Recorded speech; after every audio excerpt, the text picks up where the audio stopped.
Good afternoon. Welcome and thank you for coming to this afternoon's session on Digital Distribution 101. So this afternoon we'll be discussing digital distribution, aggregation, how to get your content online and hopefully making some revenue from it. It's an open forum, so feel free to throw your hand up if you've got any questions. I'm Frank Roveta. I'm the manager of digital recordings at AMCOS. And on the panel today, we've got Chris Johnson from AMRAP, Nick O'Brien from AIR, Sam Spry, who's manager of The Broken Needles, and Van Picken from Run DNA. So I think we'll start by getting the panel to introduce themselves, run through a bit about their organisation and what they do at their organisation in relation to this. What's up? Okay, thanks for coming. I manage a project called the Australian Music Radio Airplay Project, and our job is to promote and distribute Australian music to community radio stations. So it's a little bit different from, I guess, some of the discussions that will be happening here about digital, but really we're digital distributors. We take Australian music and we distribute it out specifically to community radio stations, and we have a service called Air It that's our main online music catalogue. The idea is that even though there are so many opportunities and ways to distribute your music out digitally and make it available for sale, radio still needs music in particular formats, in high quality formats, and they need support material that's going to be useful to really help promote you on air. So even with the proliferation of digital and commercial distributors and aggregators, what AMRAP does is basically creates a unique version specifically for community radio. And we also work with the digital commercial aggregators as well to provide extra promotion through radio station websites for artists that are aired. Cool. Is this working? I don't even know if it's working. Yeah? Can you hear me? Everyone hear Nick? Yeah. Sounds the same to me. Yeah. My name's Nick O'Byrne. I am the General Manager of the Australian Independent Record Labels Association, otherwise known as AIR. And I suppose we are a peak body that looks after the business interests of indie record labels in Australia. We have about 200 members, and they range from self-release artists through to some of the biggest Australian recorded music companies out there. In terms of digital distribution, we help a lot of artists and small labels, I suppose, find their way through the maze that is digital distribution, and because there's quite a lot to know, I think.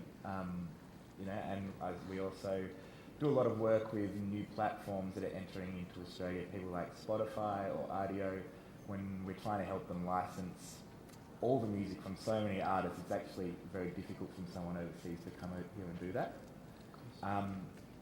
We also have a bunch of distributors who are members, so including ones that are just do digital and those that do digital and physical as well. So that's us. Sam? Hi, I'm Sam. I manage a band, an independent band from North Queensland called Broken Needles. And I guess for us, we just want to get our music heard as much as possible by as many people as you can. And so AMRAP distributed some of our stuff, some of our music, which was great. And then Van from Run DNA has put our music on iTunes and sort of a whole stack of other online retailers. And yeah, so I guess we couldn't have done it without the help of these guys. So thank you. That's okay. Awesome. So my name's Vanessa Picken, go by Van, and I run a digital music services company. So we provide a whole suite of digital services from consultancies through to providing solutions about how to get your music out to digital retailers, if you use an aggregator or a distributor, or if you can actually potentially plug into a small label or even a larger label. We also offer a lot of marketing and strategy solutions. So depending on what you actually need from a digital option, we provide that within our service level. Again, we've worked with everyone from the big guns that retain their rights, like your Cold Chisels, the Cat Empires of the world, through to some of the baby bands that are coming through. So it's all about providing the intel that I have about digital music, the retailers that are out there, and these potential platforms that allow you to get your music out there and find the right solution for you. Great. So Chris, how do people get their music to you on AMRAP? How to be distributed? Sure. Any Australian artist can apply to access AMRAP services. So you can just go to amrap.org, amrap.org, and we work with over 100 record labels, as well as having our unsigned initiative. So any unsigned artist can apply. If you're accepted, then you're able to add 3 tracks from your recent release, whether it's an album or an EP, to our online music catalogue Era, and then we help promote and distribute that out. We have about 1,500 radio DJs from over 300 stations around the country that order music from Era. And the real advantage with this form of distribution is that they can order it as an instant digital download, which is a high quality MP3. It's still it's still very, very dangerous to send a radio station an MP3 file that isn't of a high quality, so we make sure that they can get that. And secondly, there's still an option for the DJs to order it on CD, because many people want full fidelity CD quality. So you can jump on and apply for that, and then we'll help you get your music to radio. And they provide it to you in a digital format? They upload it to you initially, or do they send it to you in a CD? Yeah, you can send it on CD or upload it, but we do need high quality WAV files. It sounds a bit geeky, but these things are important to consider, that you go to all the effort of making a great recording, but when it comes to digital distribution, if you chop it down to 1/10 of its sound quality to put it on the internet, then you're really not doing yourself justice. No, it saves it all. Yeah. And it should be, there was conversations on, I believe, Saturday morning about commercial radio, and I know speaking to a lot of artists throughout this whole conference, there's a lot of emphasis put on Triple J to break, songwriters and emerging songwriters, but definitely the best way to get some groundswell of interest amongst both industry and fans is through community radio. And having managed artists myself, and also put a lot of our members through AMRAP and encourage them to do that. It's a really good service. It's something that any unsigned artist should be looking at. It is. It's the last of the traditional tastemakers, isn't it? You don't have the record stores anymore that you can go and get advice from. And most of the commercial radio is playlisted without. It's good to listen to the independent radio. Yeah. And of course, with all the services having 15 million tracks up, it's hard to be noticed if you just upload your music directly to a service without any airplay support. Yeah, and that's another important thing to consider when looking at digital aggregation on any level, is to get the right people to help position your music, because there are so many different options and catalogues are so big. Van can probably touch on some of that more. Mm. I think there's so many avenues now for any artist in the room. I think that's an exciting part about being, an artist in today's industry, is that you've got, your tastemakers coming out of radio that are driving sales, but then you've got independent, where you've got actual digital stores like iTunes being a tastemaker, actually curating and programming great quality music coming through that storefront.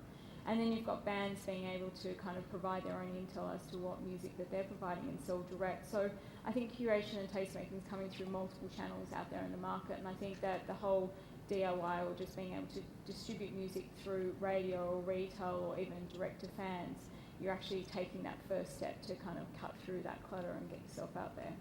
It's great. And also, I suppose consumers are no longer passive consumers. They put their playlists onto Facebook, and they see themselves as tastemakers as well. Well, they're the recommenders of today's society. They're marketing for you, and they're actually providing that outlet to new fans for you. So, without taking that first step or engaging these additional services to take it to that next level, you've just got to start somewhere. And, the great opportunity is via digital, you can get your means out there. It's true. And it costs so much less to produce an album nowadays. I mean, in the early 90s, to buy a Pro Tools setup, you could buy 2 houses in Marrickville for. Now it's So, you don't have to spend much to get a record out there, but do you think that... Well, I think that there's so much choice now to get your record out there. Like as I mentioned before, you can go direct and utilise platforms like your Bandcamps or your big cartels through pulleys. So you're actually using, your website or your Facebook to sell direct. Or then you can tap into services for a small cost, like an independent aggregator, like a TuneCore or a CD Baby, for a small amount of money, like $50 to get an album out there. And then you can be, sold on the likes of iTunes or coming through the new streaming services like, your RDOs or your Spotify. So the costs now and the risk involved in getting your music out there digitally is really quite minimal. Should the artists be budgeting more revenue towards promoting their music than streaming? Yeah, but even still, like the budgets that we're seeing, and I'm working with a lot of independent labels and also artists, and if you're great at having a conversation, or if you're great utilising content, or if you've got your product for sale, there's 3 steps there that haven't really cost you that much at all, and so therefore the spend on a traditional marketing budget actually has reduced quite substantially. So you've just got to get smarter about who you are and where you want to be, and going after your strengths and after your channels in that respect. And Sam, did you what did you have to take into consideration when you were choosing an aggregator? Ask me. No, I think we'd like just to step in with you before you go into your decision, because we provided Sam and the band a number of options, and that's part of the services that we provide, is that it's just like, where do you want to be placed? And we definitely recommended the iTunes of the world. We're going after the US market with the sound, so we needed to make sure that we had the reach into the US market. So based on the desires of kind of the fundamentals of the band and where they need to go, we actually kind of came back and said, well, we can go through your CD Baby or your TuneCore, or go direct through our distribution channel, which still links you up to those. But we kind of recommended what we thought and reduced the amount of avenues, and just said, look, here's your platter, these are the costs involved, these are where your royalties are, this is how much you retain, these are your options, and that's kind of where Sam kicks in. Yeah, we to be honest, we didn't really know too much about it, and we just had the album up on Bandcamp, and before I got involved with the band, they had released it digitally and serviced it to all sort of Australian media themselves. And so by the time we got to like working with Van and Run DNA, we were kind of sort of like working backwards. We'd already released it, but then there was all this other stuff we wanted to do but we hadn't even thought of yet. So we've made a lot of mistakes along the way, but I guess that's what it's all about. And we'll be like ready for the next album. Great. So do you distribute directly to iTunes, or do you go through other aggregators? Yeah, we do, and that comes down to choice. Like, we can actually take music and put it directly into iTunes, or we use third-party aggregators, like we've done with the Broken Needles, to tap into the network that they've actually created. So we use TuneCore for the Broken Needles, which was very complementary to the media push that we're also doing in the US at the same time for the band. But again, we could also have that conversation and say, hey Sam, have you thought about going to an MGM, an actual distributor, and present those options to the band, because depending on what they actually need, there's options available for you. And that's why we forgoed going directly via our channel into iTunes, because we really wanted to capitalise on, what we're doing in the US, and obviously using TuneCore, which is a US-based aggregator, we had more presence. We've still worked the iTunes angles, we've still worked the media angles. However, we've been able to tap into the Amazons of the world, which we don't have a direct relationship with at the moment. It's important to be international, I guess, and I know that you've got to provide all the information, the writer information, your performer information, ISRCs, everything that you can to ensure that you do get everything collected and distributed back to you. And I noticed that Air's done a deal with Sound Exchange through collecting the royalties back from... No, we haven't. Oh, Where did you read that? on your website. No. Is it on our website? Yeah. You have to show me that. No, we talk to Sound Exchange a lot. Okay. And if anyone, I suppose, if you go to an aggregator that is putting you throughout the world, then it's very hard to keep track of where your music actually ends up, and it just might end up on a digital streaming service in the US, which is what Sound Exchange collects for. And it sounds like a really niche thing, but this is an organisation that collects more than APRA does. It's like $800 million a year they collect in royalties and pay out. And so Yes, I mean, sound exchange probably not quite. I wouldn't have called it digital 101. It's like a few steps down the road, but it's like one of the, I suppose, difficult things about the digital world is that your music could end up anywhere, and anytime your music gets played, theoretically there's a little clip of revenue being made for you as the owner of the recording or the composition, and it's very, very hard to trace where your royalties might come from. Yeah, that's true. If you are a member of APA, then it sort of makes things easy because you've got reciprocal relationships everywhere. But when you have another set of copyrights, which is your the ownings of your master recordings, it's not nearly as well organised as the publishers are, which basically, to broadly generalise, that's pretty much the way the music industry works. Publishers organise, labels a mess. But, you know, but, you know, it's just observational. Don't tell any of my members I said that. But, Sorry, it's just on camera. No, but I mean, things get really complicated then, and I suppose it's good to sort of arm yourself with as much knowledge as possible. But it's also, you know, that's why there's organisations like AIR around, and also the PPCA, and people that can actually help you track down those revenues. So if you have questions about that stuff, please email us. That's why we exist. nick@air.org.au. Nick with a C and a K. That's right, it's up there. Yeah. Oh, okay. So that's with the aggregators, but they do usually give you an option of what services or what territories, or? Well, yeah, you can basically, there's a certain level of information that you need to provide, and that is, you know, your song, like your basic label copy, like your song titles and your track titles. You need to provide a certain level of music. So WAVs is definitely something that, you know, across the board is a calibre that you should be looking at doing. Then when it comes down to the particulars of some label copy components like ISRCs, you know, or UPCs, they can provide those for you versus you actually submitting yours yourself. So they do give that option level for you. And then again, if you don't have artwork, they can help you create that. So throughout the whole process of using an independent aggregator, they will, by the time you've created a product, you'll have to fulfill your basic criteria to create a product, and that is from your label copy titles through to your UPCs, like a code that tracks your product, through to a visual component that also allows you to display it. So, you know, there's certain criteria that needs to be met before you can actually put your product on the likes of iTunes. Should we explain what an ISRC is and Yes. it's like an ISRC is International Standard Recording Code, and it's just an extra thing that gets, I suppose, it's a number that you apply. You go to ARIA and you ask them, and they basically give you the tools to assign a unique number to every recording you have.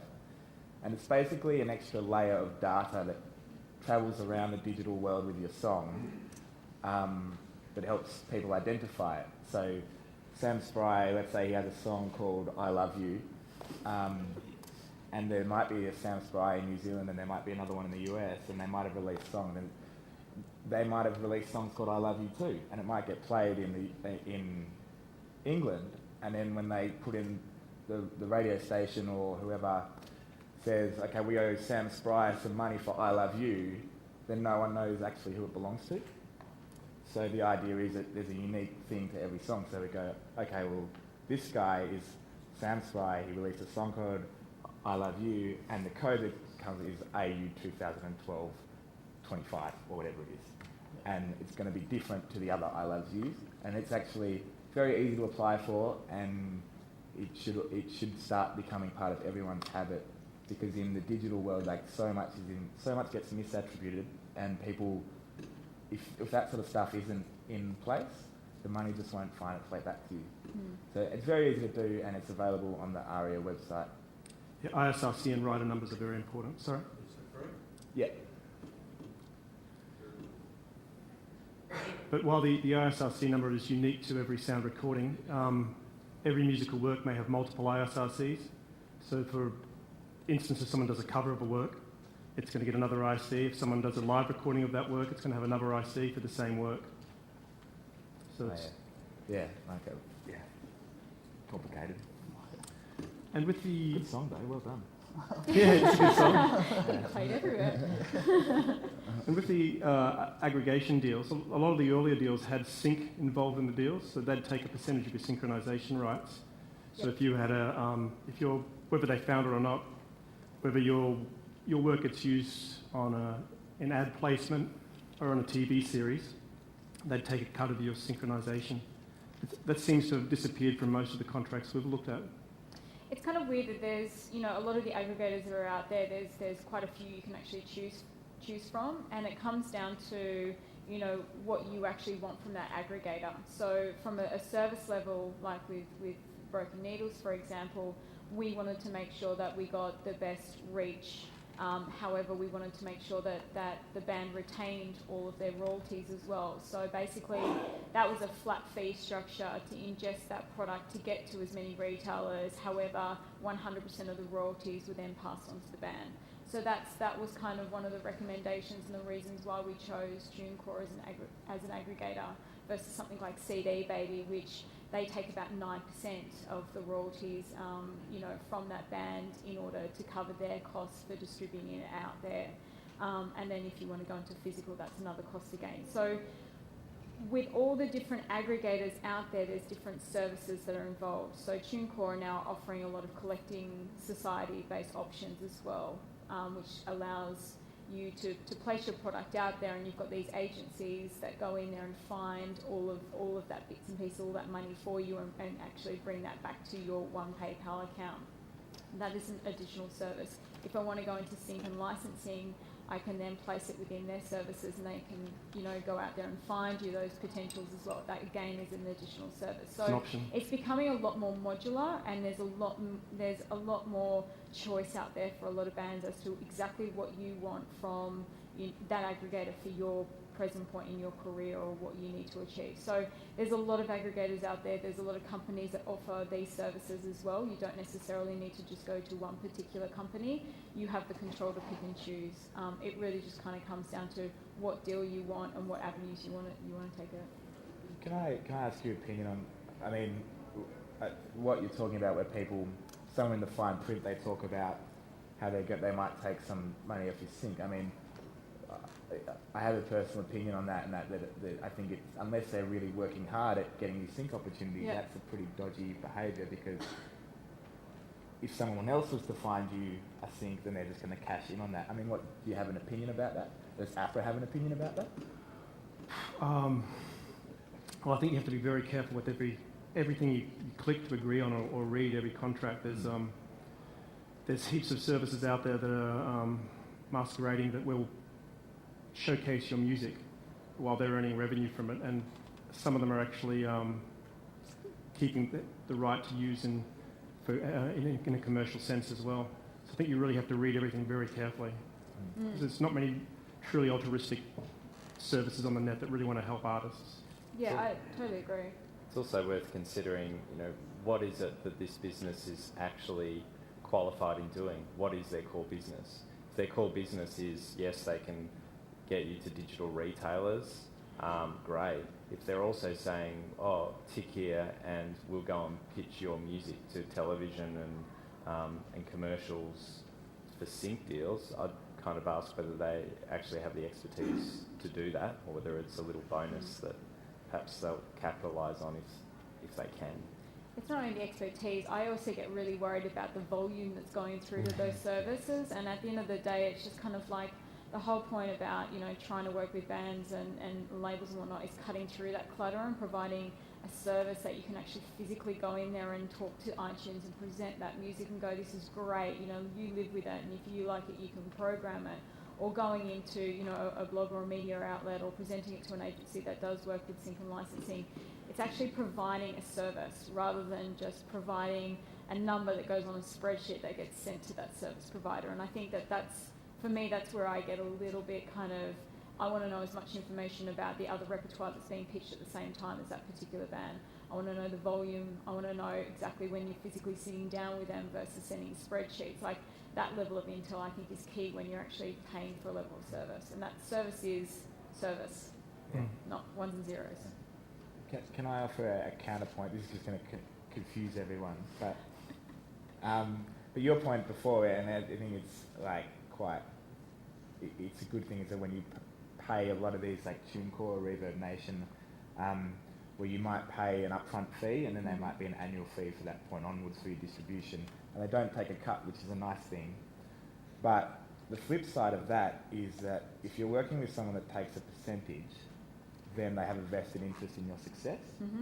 And sometimes I think, depending on who you're working and if there's an element of trust, then perhaps forsaking that percentage for, you know, and having some faith that they are going to work for it, because then in their interest for you to make a certain amount of money so they can make their profit, I think it's worth looking at both sides of that argument. Totally, and I agree, and I think it comes down to what is best for you as a release, or where you're currently at, and, you know, working through that model structure and presenting ideas for when potentially the Broken Needles can go to an MGM, which is a distribution company, and they're like big players in that world. They've got amazing relationships out there with, you know, not only the retailers who they're, you know, directly, you know, delivering product to, but within the industry as a whole, they're very well respected. Everyone knows they're in there for the better cause of the industry. And being, I was going to say in bed with, but being a part of, you know, an agreement with someone like MGM where they are taking a cut from your sales, but hey, they're the best people to take the cut because you know the strength that they have and what you're going to get out of it. But again, not every single band needs to go to an MGM at this present point in time, because I definitely feel as though there's foundations, you know, within your career progression, and it's all about what do I need now, and where are the strengths, and what are the complementary skill sets, and where's the reach, and what do I need to achieve at this present point in time for my sound, and then, you know, achieving that and then moving up the scale. And, you know, that's the beauty of digital. You can start at those foundation levels and build your own foundations and story as you go. So do you develop websites for bands as well, or is that? Yeah, anything to do with digital, we're kind of, you know, a suite of services. And, you know, we think websites are pretty fundamental because you can actually have a direct conversation with your fans. You can sell direct, you communicate. We definitely feel as though it's not, you know, fleeting, or it's not a kind of, you know, drive-by like Facebook or Twitter. It's a vested, branded conversation. And, you know, we've been working with some amazing artists like Draft, just establishing that foundation and that central destination that you can add your social networks or add your, you know, your tour ticketing kind of, you know, plugins, etc. But having a centralized brand online is great. And Sam, you've got a website, don't you, with the Broken Needles? Yeah. And do you engage your fans with that? Do they write to you? Do you have mail outs? And I think Facebook for us at the moment is we're engaging more with our fans. The website, the website's all pretty new, and I think we're yet to like realise the full potential of it. So you're just sending invites out via Facebook and. Yeah, and we're sort of we've just gotten onto like Vimeo, and like as we're sort of like getting videos, and as we need these websites, we'll join onto them, but we just don't have them for the start. Video content and. Yeah. Sorry, go on. Oh no, as Van pointed out, I think I believe that a website is really vital as well, and it becomes a home for all the various other digital platforms that you're using. And part of the art is perhaps to find ways to draw someone who's into your Twitter or into your Facebook towards your website, because I still think the golden ticket is the email address in some respects. People might come and go from Facebook or Twitter over the years. We all saw the exodus from MySpace. If you were relying on communicating to your fans through MySpace and you never got their email address, you're going to lose them. So the website is a nice place to pull that together. A second service that we've been rolling out in AMRAP in the past 12 months is called AMRAP Pages. And what we've essentially done is built web pages that DJs, community radio broadcasters, use for their radio shows. They plug into the station's websites and also into their Facebook, but it's essentially an aggregate for an artist. So the broadcaster types in the songs they play, and AMRAP Pages goes and finds YouTube clips, images, latest info for the artist and displays it on the station's page. And in a couple of months, we'll make it possible for Australian artists to register their preferred online content with AMRAP pages. What that means is when you get played on a community radio station, we've got about close to 1,000 radio shows who are using it now. If you get played, you get an instant report. Plus, you've also plugged in your links to iTunes to buy your music, your website links, there's new streaming links. Any content that you want displayed can be displayed on the radio station's web page. So we're kind of taking a similar approach to web. If you've got a website, you want to draw everything together, and we're kind of, as a media project, we're taking that approach as well, of going, there's so much out there, let's just pull it all together and make sure that Australian artists get the best opportunity to connect with fans through whatever platform the fans are using. Have you ever thought of moving to digital aggregation for DSPs, for digital service providers like iTunes? And Yeah, people regularly, routinely ask us that because we do collect the music and put it out to radio. But at this point, we're more interested in allowing you to go and make your own decisions in terms of commercial digital providers and digital retailers, and we just want to kind of pull that all together. The heart of it was still a media project, so we just want to give you a bit of promo. I don't see any reason for us to move into the kind of retailing side of things, particularly when there are so many great digital retailers and options out there, and they're changing and evolving really quickly. Can I bring something up? We at AIR we have a similar service, although it's not free. You pay for it. But we do a digital radio servicing thing to commercial radio stations. And we don't do everything because commercial radio stations just won't play everything. But it's a similar service whereby it's called DMDS, and what we actually do is, I suppose, we receive stuff from independent artists who are looking to get out to media beyond community radio. If anyone wants to go to community radio, we always handball it to these guys. It's better value, and we support what these guys do. But again, you should speak to us if that's an aim of yours to go out to a sort of broader spectrum of the media. And the same thing, we get high quality WAV files, and we send them out to the inboxes of the various media, music directors and things like that. It comes with a nice electronic press kit, and we basically, it's a cost-effective and I suppose direct and non-intrusive way of giving your music to those sorts of people. But like I say, we won't do it for everyone. We don't want to put out everyone's money and take money from people when we don't actually think they're ready for that. so is it by way of application, or do... Yeah, you send it to us, you send it to Joe, who's in the audience over here, and we have a listen and we go, okay. Hey, hi, Joe. So there goes the microphone. Yeah, you send it to us, and is it still working? Good. Yeah. Yeah, I suppose it's by way of application. You know, we'll discuss it with you. You know, if we think it's maybe not quite right, but you keep insisting, we'll go, okay, it's your choice. We've warned you. It's a waste of money, but if you want to do it, fine. But you know, but we try and be very realistic. You know, but we want to give everyone access to services like this. So it's a great service. So what's the cost of that? If you're an AIR member, it's cheaper. But it's generally, for a non-AIR member, that we would do it by way of recipients, the number of people we send it out to. But it would normally cost around about $360 plus GST. Plus GST. Up front. And Sorry. How do people become AIR members? You email Joe. Hey, hi Joe. No, you email us, and I mean, it's a financial thing. It's not like APRA where it's free if you own the copyright, and you do that. You have to pay to become a member of AIR. And again, we won't take everyone as a member of AIR. We will answer almost any email that comes across, and we'll try and help. But in the end, it has to be a good financial decision for you as an artist or as a small label. because most people are struggling to get by and pay their rent when they're in music, let alone, you know, give air money to do a bunch of services that they might not ever use.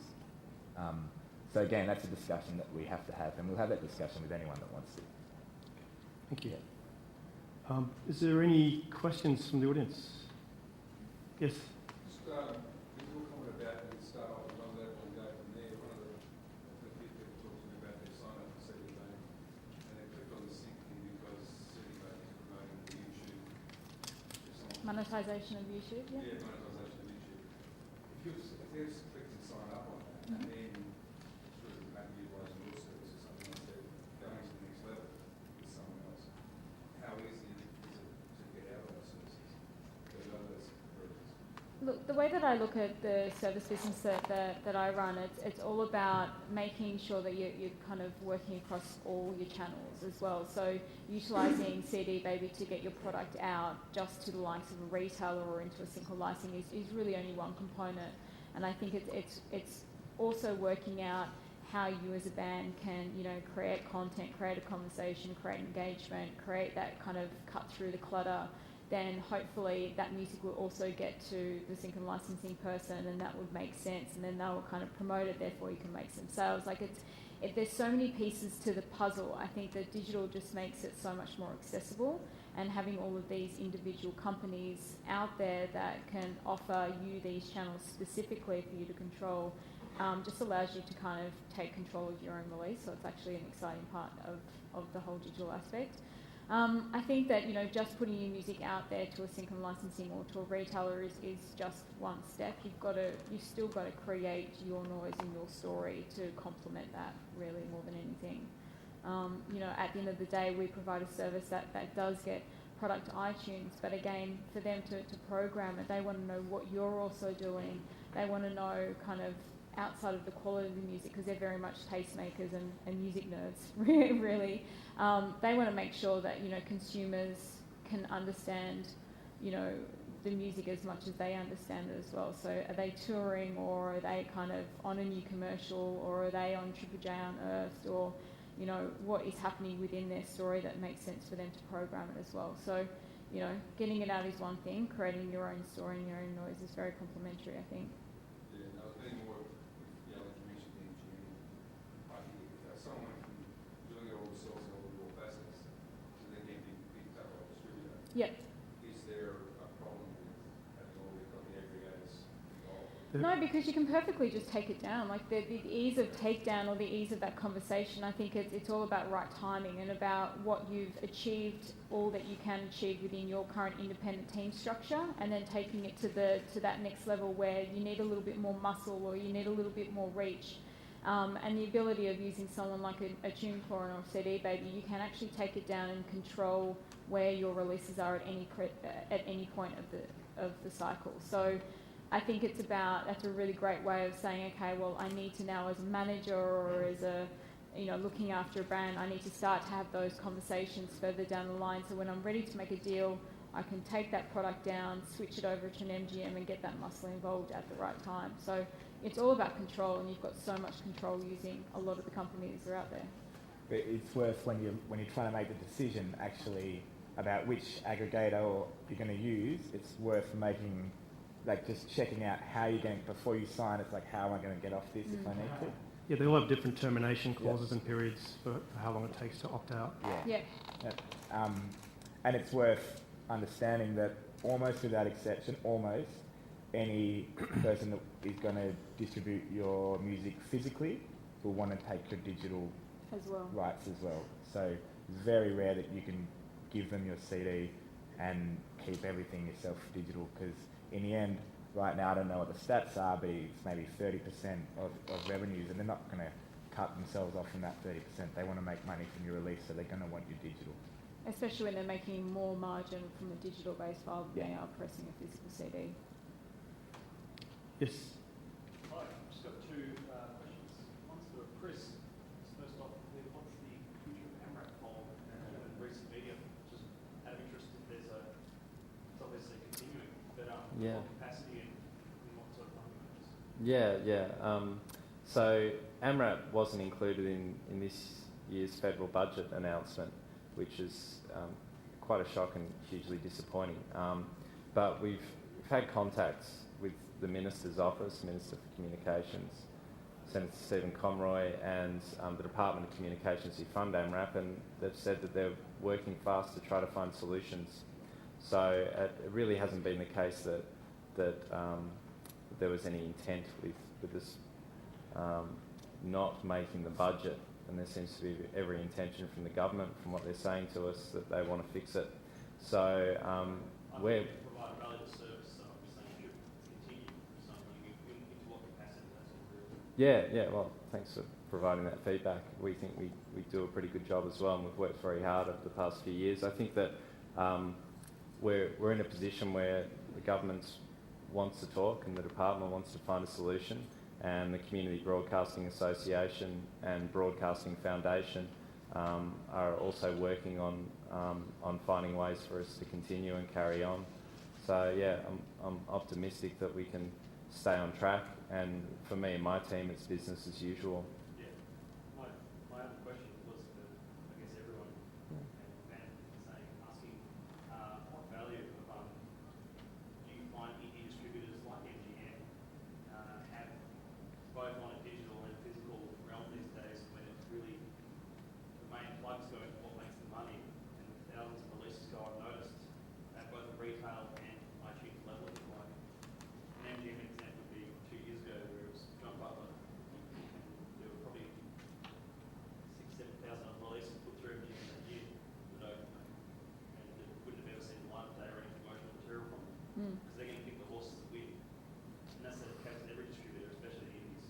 So, and I find it's the same with aggregators as well these days. Picking the winners are the ones you see on the front page of iTunes, the ones you see on the front page of CD Baby. It's promoted releases. Now that's going to be mostly based around, I guess, their deals, but at the same time it's going to be based around their popularity outside of the distribution agreement.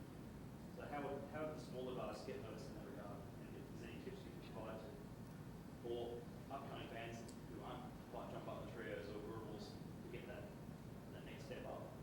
Yeah, I suppose there's two parts of that question as well. There's, being an independent artist and being able to distribute your product is very much one thing. To be able to go in and have a conversation with the iTunes team and actually present the music is hard to actually do. There's a very small team here locally, and there's a lot of music coming through. So, having conversations with labels, independent labels, distributors, and then smaller companies by myself, we have the opportunity to go in there and talk to them and present and actually, say this is the music that we think is best fit for iTunes, and this is the story that's involved in that band as well. And actually, go in there and allow them to hear it, because there's so much music that are coming through these channels that, they also need help to filter exactly, the music that's coming through and the story that's associated with that. So It comes down to what they're going to sell, what's going to sell for them as well. yeah, and they are tastemakers. They also want to make sure that, even though they sometimes they can promote some of the baby bands and they're great at doing that, they want to break Australian music as much as a Triple J on Earth. I can tell you that hands down. But again, they still need to hear that music before it just gets lumped in their store for programming. And, they very much look to their partners, like a music services company like ourselves from MGM, to help them understand the music and hear the music as well before it gets delivered. And I think that's the level of going with a services company or a company that actually has those direct relationships, because it is an important step of the process, being able to present that music and be able to have that conversation. Don't get me wrong, those iTunes guys are constantly at gigs. They know what's going on. They're music people. That's why they're in that position, because they need to make sure that they're promoting the best music that will hopefully sell, but they also want to break music at the same time. So they want to put their stamp to say, hey, we think this is goddamn great music. You should have a listen as well. And that's why there's previews there, and that's why there's reviews there, and that's why they do things like single of the weeks, etc. And they use their promotional channels to get that discovering music out there. So I think that, there's levels involved in that, and it's about cutting through and being able to have that conversation so they can hear it. Both from an artistic choice and I guess from a distribution model as well, because they're up against the streaming universe at the same time. Yeah. And I think very much the other part of that is you're a band, you're an artist, you create great music, create your own story. Go out there, and there's nothing stopping you to go out there and getting Triple J to play the music without having it serviced. You know, if you're making dint in those sales charts as well, people are going to take up and go, okay, well, hang on, what's going on with these guys? Why have they broken that top 100 singles? It may be in a genre singles, but they'll be like, okay, what's happening? There's traction happening there. Because they're creating a fan base, they're creating their own story, they're creating their own news, their own traction. And that's a big part of the music industry. It's about being true to yourself and you know, creating your own destiny more than anything. It's just when you can get to a point where you create your own team level, like you've got a manager and a booking agent and, you know, potential music services company, you know, the whole kit and caboodle, all of that will, you know, start to channel and make sense. You can take to that next level, and that's when an MGM is a great example of when they come into the picture. But by all means, get your music out there and create your own noise. Yeah. Thank you. It's just, What's the range of fees that aggregators will charge on a percentage basis, or a percentage basis? What's the range that you've seen? Well, it's all about admin. There's some companies that charge an admin, hosting, handling, and upload fee, and you retain 100% of your royalties. And then you start going into your percentiles as to how much they will take out of those royalties. Like CD Baby, which I've mentioned here, is like that 9% they'll take of your royalties to cover that cost. There's always transaction costs that get factored into that. And then you start going into your levels. You know, the independent label structure, depending on your deal, can vary. Your MGM deal can vary, but you know, you're getting to 20 to 30%. Then you've got your major label deals, through to new models that are hitting the market like Create Control, which are 50%. They're taking 50% to put out the product through their music services. So I think you've got a varying degree from admin only to 50% of your royalties out there in the market. The most expensive one, I won't say what company, that I've seen in Australia is around about $170 to put an album up. Yep. Which is, you know, probably I think a little bit too expensive. Yeah, that's like an admin structure, and you know, again, we are a very expensive country, Yeah. and that's why we tend to look offshore Yeah. for, you know, those when you're retaining your rights in admin. But you know, again, the beauty of this whole digital distribution game is that there is choice, and you know, each of those kind of companies that are out there, or deal structures that are out there, that you know, they're there for a purpose, and they're there for particular artists depending on what they require. so 170, is it a one-off fee or is it every 12 months? It's to upload your music to services all around the world. So it's for multiple services. Yep, and there's a lot. There's probably there's something like 400 legit digital music sales platforms in the world. But then again, you have to think, okay, am I really going to get sold in this Russian streaming platform? Like, is it that much? Do I really have to pay that extra money for that? No. And then there's an annual fee after that. Yeah. Okay. So, yeah. Sorry? Good. Guys, great panel, by the way. Just had a question following this one in terms of some of the deal structures. You talked about what's right for the artist. Some may go for a flat fee, others maybe it's a percentage of the revenue to encourage them to push it a bit further. Is it tend to be, from what you've seen, on a catalogue basis or a work or album basis? So, for example, if I'm starting out, can I put it up on a percentage deal, and then once I've built my story and got a bit of a profile, my next release could go out on a flat fee because I know I've done some work, I've got some interest around that, and it might suit me better? Or is it based on an all-in catalogue approach? I think what would happen, normally if you only have, say, one album to put up, it's more likely you're going to end up doing something where you just pay for a flat fee. And then if you have a whole catalogue, like if you're a small label or you've an artist with a back catalogue and they're all selling, that's when people are going to be more likely to want to do a percentage deal with you, and that's where you could expect a few more services. But lots of those companies won't touch, you know, an artist that just has the one release. But yeah, that's a generalisation, but that's generally what happens. I think if you're working a catalogue, I think the best is about streamlining, like choose the service that's right for you. The last thing you want to do is get into a point where you're using multiple aggregators for the same artists and this fragmentation of accounting, because it will cost you a lot more, time in admin to just find out where your money is and what accounts are live and when your renewals are up or where your spread is at. Like, I think it's, find a solution and put your catalogue, if you're going to work a catalogue, through one particular avenue, and that will save you a lot of time and hassle and heartache and terms and conditions, which is a key thing to know your rights of what you're handing over. And that's why exclusivity is not such a bad thing, really, when it comes to having a relationship with the DSP. Yeah, or just a channel to get it out to a DSP more than anything. I just think, with working with a lot of baby bands, they're like, oh, I can get the single out for $5 because there's a sale on TuneCore at the moment, but then I can get the album out through, Valium or whatnot. It's just like, okay, well, the cost of managing, all of these different accounts is probably not worth the output and the level of hassle.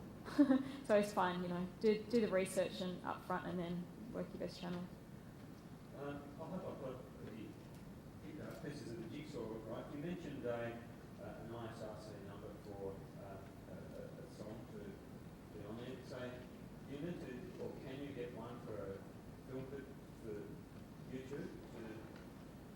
Again, when somebody watching, clicks on the YouTube clip.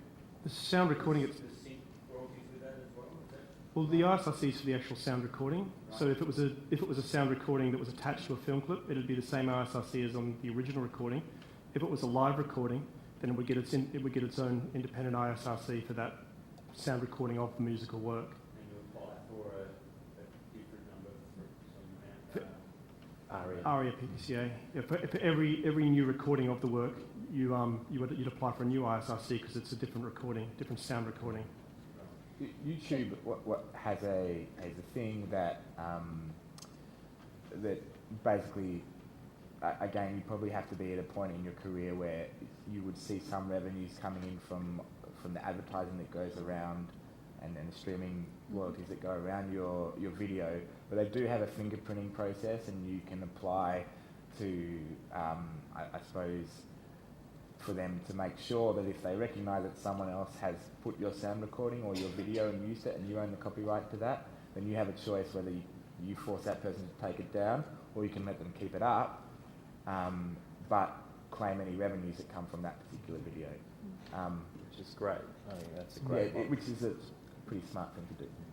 Another thing to protect yourself, just being a bit nerdier in the ones and zeros, is because you're using the same sound recording for a video and an audio track, you can actually apply like a barcode, like a UPC on top of that.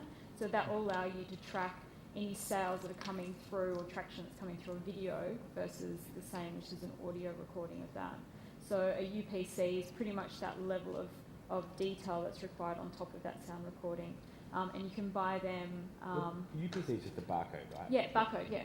So you can buy them for like $5 if you're going to try and track to that level as to, video versus audio recording if on that same sound. If you've got a barcode with physical CD, can you use the same barcode? Yeah, you can. I think that the best thing to do is actually have, depending on your actual product, so if you've got a single recording, so you have your ISRC with a UPC for that audio single, then you've got a video single for that same track, then you'd have a UPC for that video, and then you would actually have your physical version of that as well. So you're tracking 3 different products of the one sound recording. So you can actually track your different products and your sales across that way. We speak to a lot of people that are worried about this, and I think there'll become a point, hopefully in everyone's career in this room, that is a genuine concern, that your music is so popular that you do not want someone ripping it off. But it's probably not worth getting overly stressed about until you're at that point. I mean, it's good to be prepared and good to have a knowledge, but if you're releasing a debut EP, you've got to work out where you're going to put your energies, and I don't think protecting it from piracy on 6 different levels is your most important priority. It's getting it out there, and Getting it out there with the right information attached to it, the ISRC, the songwriter information. So when it is used anywhere in the world, you'll get royalties from it. I think we've got one more question, Tim. Sorry? I was wondering in relation to, which aggregator you might go with and how you might structure your sort of your plan. I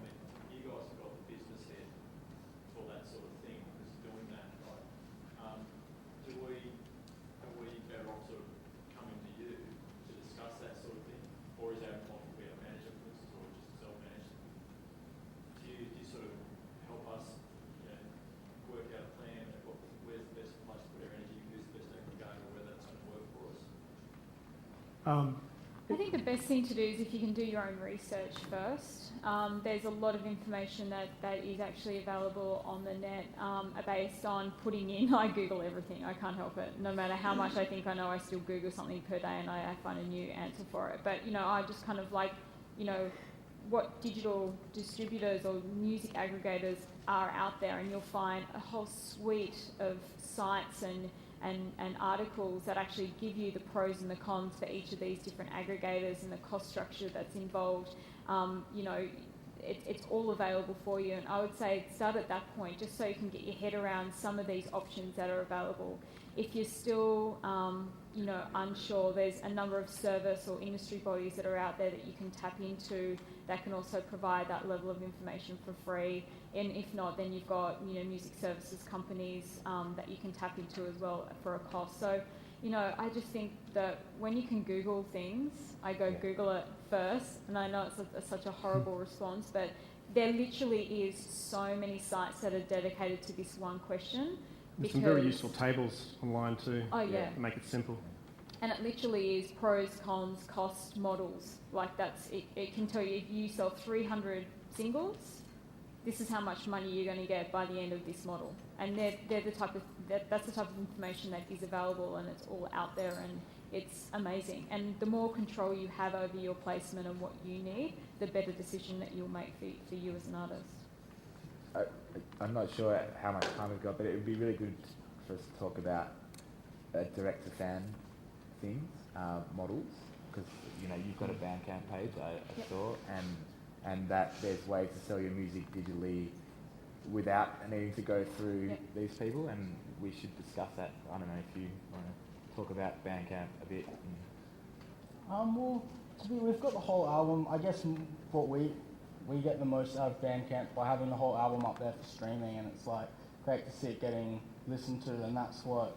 Well, at this stage, we don't really like if we sell like 300 singles. We don't really care how much money we get back. We're just stoked it's being listened to, and like talking about like sync deals and stuff earlier. Our point of view is if someone wanted to do a sync deal with us, we'd totally go for it, and we totally wouldn't make them pay anything because they're doing us a huge favour by putting our music out there, and we see it as like at this early stage, like a two-way street. You should consult your music services company on that. No, I totally agree. Totally. With the whole strategy for Broken Needles, it's about getting their music out there. And, like, everyone always asks, like, oh, should I give it away for free? Or, do I sell it? And it's all about, okay, well, what's the strategy involved? And I think 100%, that's why I mentioned Big Cartel and Bandcamp before, and about the website.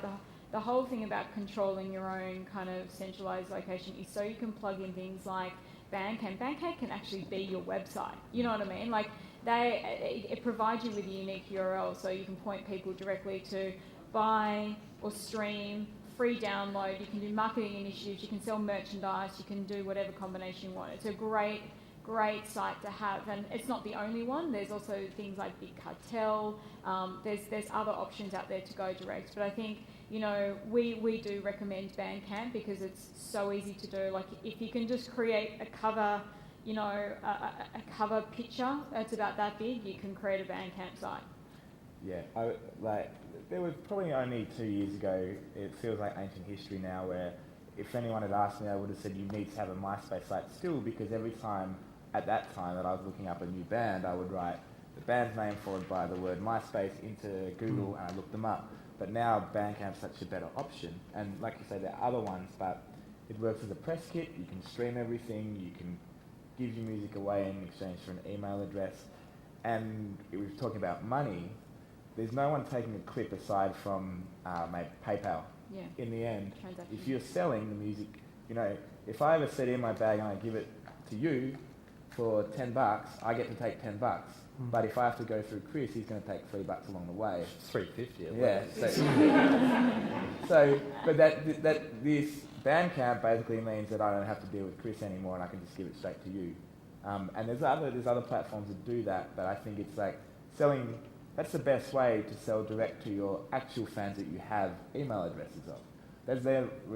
you'd much prefer someone bought your album for $15 on Bandcamp and they bought it for $16 on iTunes, because iTunes is going to take 30% and your aggregator is going to take 30%, and you know, other people will take little clips, and you end up with maybe $7 or $8 if you're lucky. But you get almost all of that $15 if you do it through a direct thing. Oh, just to clarify, I'd take 35%, but AMRAP's free, so. The distinction there. I think it's so key, and you know, as an artist, not myself, I wish, that's why I'm on the business side of things. But you know, being able to create a true fan and selling direct, and you know, as a fan myself, I look to places that, God, get it together. You know, like, you know, Beastie Boys, or kind of like, you know, even some of the bands I can't get on iTunes because they sell direct. You know, I'm such a vinyl buyer. Like, I love buying vinyl. It's just my thing, and you know, I'm quite happy to just, you know, hand over my bank account details and how much it costs. I just don't even want to look at. But I will go to that band directly to purchase directly from them for that good. And that's the beauty of not only having a website but selling direct, because you're creating a true fan, and I'm a true fan of that particular band. And that's the ultimate goal. As an artist, you want a long-term career. You want to be selling from now till, you know, you decide to kind of stop, or, you know, you don't have to if you don't want to. But being able to sell direct, have that direct fan communication, that connection to your fan, you'll not only sell a single or an album, but you'll be selling tickets and merchandise and, you know, private kind of concerts direct to that fan's home if need be. It's just, you know, it's endless what you can sell direct. Physical product is important to any big fan, isn't it? Like, I'll still order vinyl if I like the album. But it's just like the artist filter. It's kind of like, you know, you've got people that just a la carte purchase just a single, not a true fan, you know. But it's building throughout that process. You'll get that person that will buy one single, then potentially they might buy an EP, or they might buy an album, then they might buy a ticket, and then they'll go to the gig, and then they might buy, you know, a T-shirt, and then they'll be the ones that will be pre-ordering the vinyl, the CD, the T-shirt next time you kind of put it out there. It's that level of engagement, and that's the beauty about having a direct email or direct contact to a fan, is that you create that potential conversation to sell. Sorry to say that we are out of time, but thank you very much to the panel for